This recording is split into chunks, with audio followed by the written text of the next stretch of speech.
Wesley Haines in the RO program. Kaylee Tressler PCT. Okay, awesome. So what do you got here? We have a laser distance sensor measuring the length and width of the room and then giving us a square footage. Okay, so the laser sensor measures the light, how it's reflected back, and then outputs either current or voltage. We're using voltage, 0 to 10 volts DC. Goes into the PLC, and the PLC measures that. It does the conversion, adds in some offsets to it, and that's what gives us the values we have going across the top. Once we have those values, we have in the PLC the math. So it adds the first and the third one together to give us the width in millimeters, and the second and the fourth to give us the length in millimeters. We just have the conversions going down, multiplying the length and width in feet at the bottom to give us square footage. So we got 1147. Okay. So can you operate it again and see what happens? So what's happening here? So it's spinning around. We have it set to 4 different positions. Goes to position 1. I see the laser dot on the wall there. That's your laser dot up there. Yeah. Just disappeared.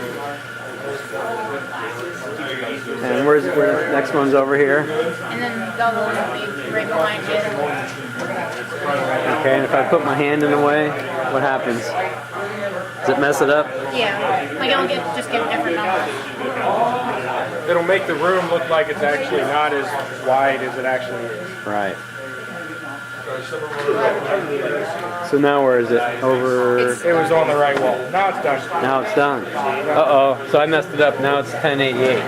Yeah. And Kaylee will explain to you some of the stuff that's going on. Yeah, good idea. Okay. That was Okay, a good Kaylee. idea. So basically this is how it controls it. Whenever it starts, the MCR zone will allow this to be turned on.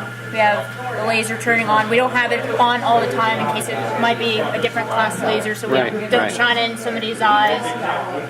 Then we have from the distance from the laser coming to the PLCs, and this will read it. And we have some offsets because it's not exact without them. And this would be in millimeters. And we have addition, multiplication, division. We get what we had on the HMI. Now, have you measured the room? How close are you to the real measurement? I mean, like by hand? Close enough.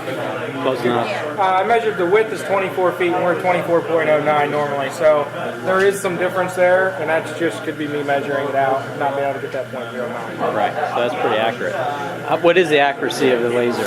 Is it millimeters? Or is it, don't you know? I can't tell you. I mean, it says it's on here. This just happens to be your I mean, it looks like your decimal places go, you know, in millimeters, right? Yes, we could change the numbers coming in, and I cannot remember the resolution on the laser itself.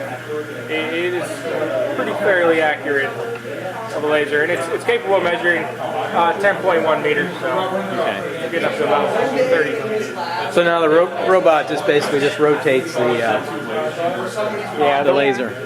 Okay. The robot itself isn't doing anything except waiting for inputs from the PLC to tell it to go to which position. Once we set it up to where it's constantly searching for an input, we can start it and stop it, and it'll go through and start from scratch all over again. Okay. So the PLC communicates with this robot controller. Yes, the PLC is putting out outputs, output 1 through 4, and that's going into the inputs of the robot controller. And depending on which input comes on, tells the robot to go to which position. Okay. All right. All right, you guys. Good project.